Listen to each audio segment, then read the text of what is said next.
What's going on, YouTubers, gamers and fellow hobbyists? Welcome to this next part of my Dungeons and Dragons series, which, it's been a while for me to come back to, I admit that, but I think I've gotten going again now. But anyway, in the last video we saw use of miniatures and scenery, like a bit of terrain and things, which you can use anyway, and you can get that obviously anytime you want, or not at all. Some people don't use it, and that's absolutely fine. If you're wanting to progress with the game, though, take it to the next level, I would recommend you pick up the Player's Handbook. It's quite a thick book, quite heavy. They're not the cheapest of things, but in order to, I don't know, prioritize it. I mean, whether you're a DM or a player at heart, I would recommend using this as your first purchase. Primarily because, well, if we go in here and have a look at the contents, so this is obviously my copy that I use. Now the handy thing we have here, obviously, after the introduction in part one, is obviously the step-by-step character creation, and you've got all the classes and then what to do in order to create said character, and obviously that's not what I'm going to cover in this video. This is literally just about the book.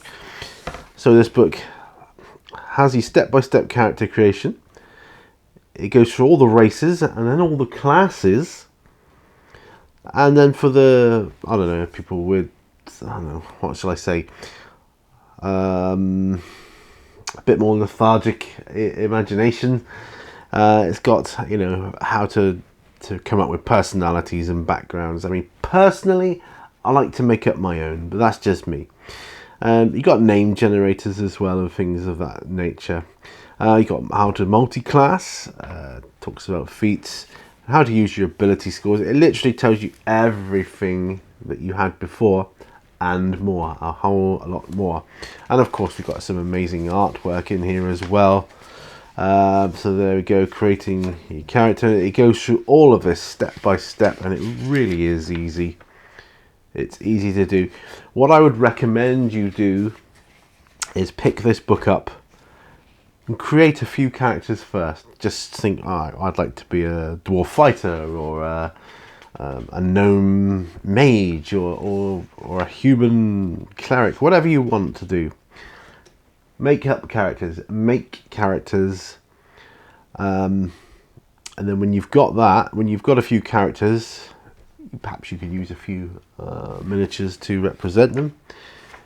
What I would suggest you do then, which is how I learn a new game, is combat each other. Like, use your characters to fight one another and go through melee and spell casting and so on and so forth.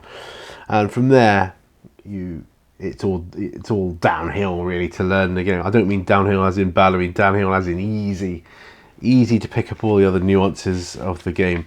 And that's the same for me with any sort of game really. But yeah, so this is like kind of an essential book, because also, not only have you got all that at the back, but it's also your spell book and your magic, if I can find, and equipment. It's got it all right here.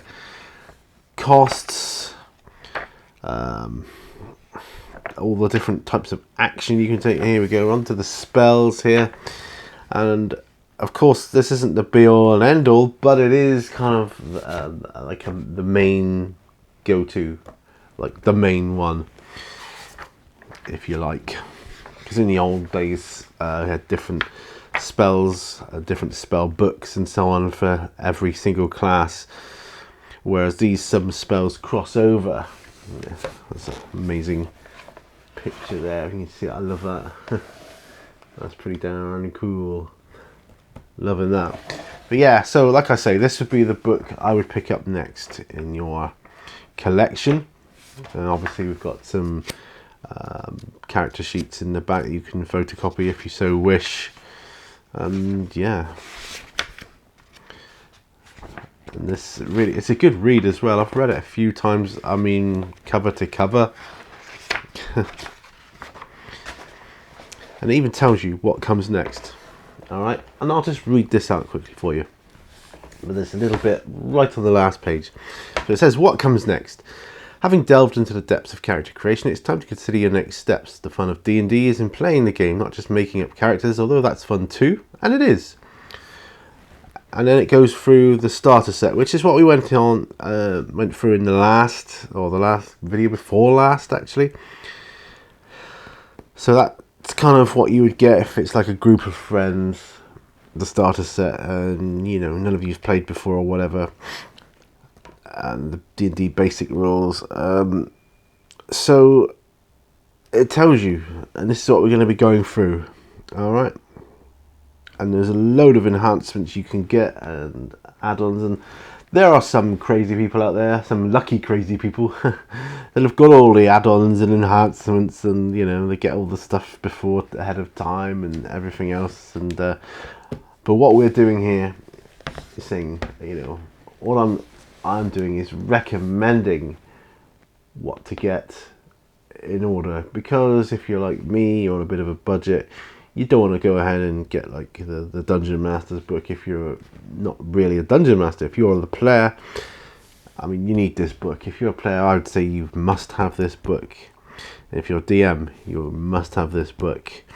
Okay, so the Player's Handbook is pretty much essential in the extended world of 5th edition Dungeons and Dragons.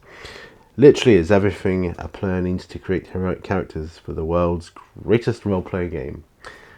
I've been Peter Gooding on Mini Warzone, and remember, all brushes lead to war. I'll see you on the next video. Bye for now. Bye bye.